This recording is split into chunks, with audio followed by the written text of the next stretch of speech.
Hi friends, ಇವತ್ತು cross belt ಬೇಡ single Tux ಹಿಡಿಯೋದನ್ನು ಹೇಳ್ಕೊಡ್ತಾ ಇದ್ದೀನಿ. ನಾರ್ಮಲ್ ಬ್ಲೌಸಿಗೆ ಅದು ಚೆನ್ನಾಗಿ ಫಿಟ್ಟಿಂಗ್ ಕೊಡುತ್ತೆ. ನಮ್ಮ ಬ್ಲೌಸ್ ಲೆಂತ್ ಬಂದು 14.5 ಇಂಚು, ಚೆಸ್ಟ್ 11.5.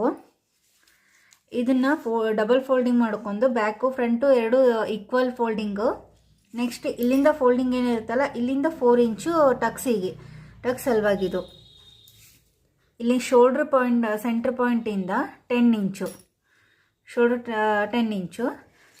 ಆಮೇಲೆ ಇಲ್ಲಿಂದ 1.5 ಸ್ಟ್ರೇಟ್ ಲೈನು ಟಕ್ಸ್ ಶೇಪ್ ಹಾಕೋದು. ಮತ್ತು ಆರ್ಮ್ ಹೋಲ್ ಬಂದು 5.5, ಇಲ್ಲಿಂದ 1.5 ಆ್ಯಂಡ್ ಹಾಫು.